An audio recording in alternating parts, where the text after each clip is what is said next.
और इस वक्त की बड़ी खबर आपको बता दें, मनीष सिसोदिया की रिमांड पर सुनवाई जारी है। ईडी ने दलीलों में बड़े आप नेताओं का नाम लिया है। मनीष केजरीवाल के इशारे पर काम कर रहा था। नायर एक पैसे का हेरफेर साबित नहीं हुआ, यह मनीष के वकील ने कहा है। तो दलीलें कोर्ट के अंदर चल रही हैं। मनीष सिसोदिया को ईडी ने आज कोर्ट में पेश किया है। रिमांड की मांग की गई है। अब देखना यह है कि कोर्ट का फैसला क्या आता है। इस खबर पे और ज्यादा जानकारी के लिए सीधा रुख करते हैं मेरे सहयोगी प्रभाकर मिश्रा का। प्रभाकर, क्या अपडेट है कोर्ट के अंदर से?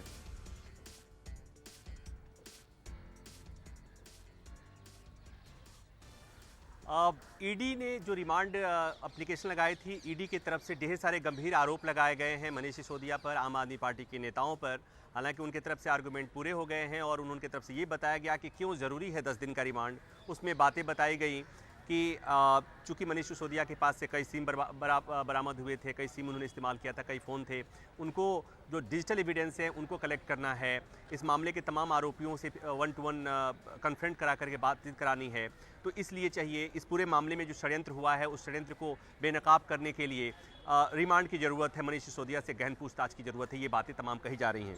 उसी क्रम में ये बात कही गई है कि ईडी ने कोर्ट के सामने कहा कि दिनेश अरोड़ा ने अपने बयान में कहा, दिनेश अरोड़ा मतलब वही सरकारी गवाह बन गया था, कि संजय सिंह ने कॉल करके दिनेश अरोड़ा कहा था कि वो चुनाव के लिए फंड जमा करे। और यही नहीं, ईडी ने यह भी बताया कि सिसोदिया कई बार अरोड़ा के रेस्टोरेंट कोर्टयार्ड गए। इस तरह के कुछ गंभीर आरोप लगाए गए हैं। एक और आरोप लगाया गया है, ईडी ने यह भी आरोप लगाया है कि इंडो स्पिरिट को लाइसेंस देने के मामले में मनीष सिसोदिया का ही हाथ है। मनीष सिसोदिया के ही इशारे पर ये सारी बातें हुई थी। तो ये बातें कही जा रही, उनकी तरफ से कही जा रही हैं। हालांकि जो मनीष सिसोदिया के वकील रिमांड एप्लीकेशन का विरोध कर रहे हैं, उन्होंने ये कहा कि वो सारी बातें हैं जो सीबीआई ने रिमांड लेते हुए कही थी। ईडी के पास कहीं कुछ नहीं है, कोई मनी ट्रेल साबित नहीं हो पा रहा है। तो तमाम तरह की वही बातें होती हैं जब जांच एजेंसी रिमांड की एप्लीकेशन लगाती है, जो तर्क देती है। ठीक उसी तरह से ईडी की तरफ से तर्क दिया जा रहा है, जिस तरह का तर्क सीबीआई के समय दिया गया था, और उसी तरह का बचाव मनीष सिसोदिया की तरफ से दिया जा रहा है जो सीबीआई के रिमांड एप्लीकेशन पर दिया जा रहा था। तो कुल मिलाकर एक और बातें ये कही जा रही हैं जो सीबीआई के दौरान कही गई थी, वो भी इसमें भी कहा जा रहा है कि एजेंसीज यानी कि सीबीआई हो या ईडी हो, ये ऊपर से दबाव में काम कर रही हैं। केवल परसेप्शन के आधार पर गिरफ्तारी हो रही है। मनीष सिसोदिया के खिलाफ कोई सबूत नहीं है। और एक बात और कही जा रही है जो बार बार आम आदमी पार्टी की तरफ से, मनीष सिसोदिया की तरफ से, आम आदमी पार्टी सरकार की तरफ से कहा जा रहा है कि कोई भी पॉलिसी बनती है तो उसमें प्रॉपर कंसल्टेशन होता है, और इस पॉलिसी के बनने में तमाम मंत्रालय इन्वॉल्व रहे हैं और एलजी को एक एक बातें बताई गई हैं। तो ये कहना कि इसके लिए मनीष सिसोदिया दोषी हैं, ये सही नहीं है।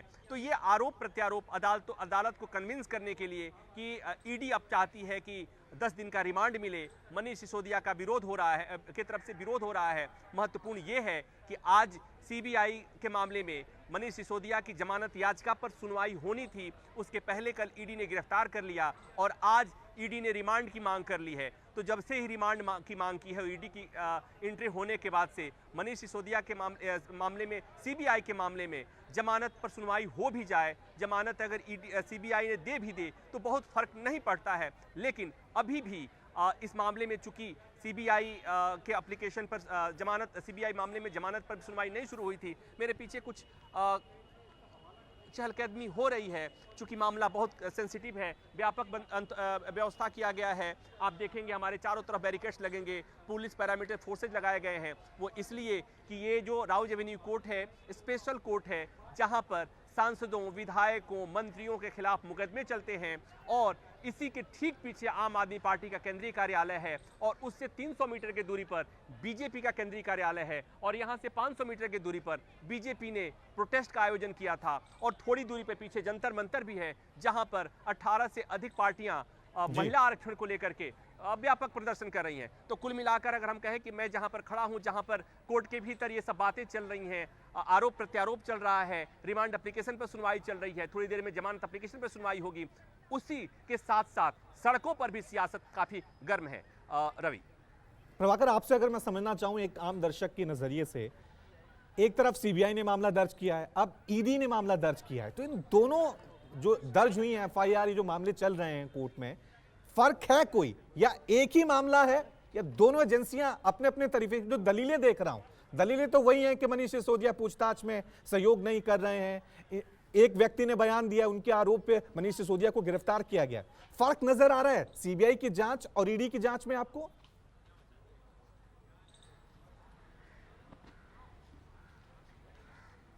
देखिए, दोनों एजेंसीज का काम करने का तरीका अलग है और उनका इन्वेस्टिगेशन का रेफरेंस भी अलग होता है। ईडी जांच करेगी, जो जांच करने के लिए आई है, कल पूछताछ हुई, ईडी जांच करेगी कि इसमें जो भ्रष्टाचार हुआ है, अगर पैसे का लेन देन हुआ है तो उसका मनी ट्रेलिंग कैसे हुई है, पैसा कहां से आया, कैसे आया, कौन दिया, कहां गया, ये कड़ी बुनना है। तो ईडी के इसलिए रिमांड चाहिए। सीबीआई ओवरऑल भ्रष्टाचार की जांच करे। तो जो आप आम आदमी के लिए जो बातें कहेंगे, चाहे जिसे कोर्ट में कहा गया कि रिमांड एप्लीकेशन में जो सीबीआई ने मांग की थी, वही करीब करीब बातें ईडी के रिमांड में भी है। अब बात आती है कि दोनों की गिरफ्तारी में क्या अंतर है। सीबीआई ने गिरफ्तार किया, और इसी केस से अगर मैं उदाहरण लूं तो इसी मामले में सीबीआई ने 4 लोगों को गिरफ्तार किया, चौथे हैं मनीष सिसोदिया, 3 लोगों को जमानत मिल गई है। लेकिन इसी मामले में ईडी ने 12 लोगों को गिरफ्तार किया, 12वें हैं मनीष सिसोदिया, 11 लोगों को 11 में से इन 12 में से मनीष सिसोदिया को अगर छोड़ दिया तो 11 में से किसी की जमानत नहीं हुई है। मतलब ये कि अगर मुश्किलों के लिहाज से देखा जाए तो ईडी के मामले में एंट्री होने का मतलब होता है कि जो आरोपी होता है उसके लिए मुश्किल बढ़ जाती है। और उसकी वजह यह है कि जब अदालत में जमानत मांगने जाते हैं ईडी के मामले में, तो जो एक सामान्य मामले में होता क्या है कि आपको इनोसेंस प्रूफ करना होता है जांच एजेंसी को, ईडी के मामले में जो एक्यूज होता है उसी को अपना इनोसेंस साबित करना होता है। तो ये थोड़ा मुश्किल हो जाता है। और आपको ये भी जानकारी होगी, रवि ठाकुर, हमारे दर्शकों को भी जानकारी होगी कि ईडी के जो जमानत की जो शर्तें हैं इतनी कठिन है। इसी आधार पर कई लोगों ने सुप्रीम कोर्ट का दरवाजा खटखटाया था और ये कहा था कि ईडी की जमानत की शर्तें इतनी कठिन है कि इसे कोर्ट को दखल देना चाहिए, लेकिन सुप्रीम कोर्ट ने उस पर मुहर लगा दी थी। तो मतलब ये कि जैसे ही ईडी की एंट्री हुई, जैसा मैं कह रहा था कि अगर इस मामले में मनीष सिसोदिया को जमानत मान लीजिए कि मिल भी जाती है, और ये मिल भी सकती है, इसलिए मिल सकती है कि चूंकि इसी मामले में 3 लोगों को सीबीआई के मामले में जमानत मिल चुकी है, और लीगल एक प्रिंसिपल होता है कि पैरिटी इज द ग्राउंड, यानी कि एक ही मामले में एक ही तरह के आरोप में अगर एक आदमी को जमानत मिल चुकी है तो दूसरा उसी आधार पर जमानत की मांग कर सकता है। तो हो सकता है कि आज जमानत मिल भी सकती थी, या आज नहीं मिलती तो 2 दिन सुनवाई के बाद इस मामले में जमानत मिल भी जाए। लेकिन अब ईडी की एंट्री हो गई है रवि, और इसमें जमानत मिलने की संभावना फिलहाल न के बराबर है।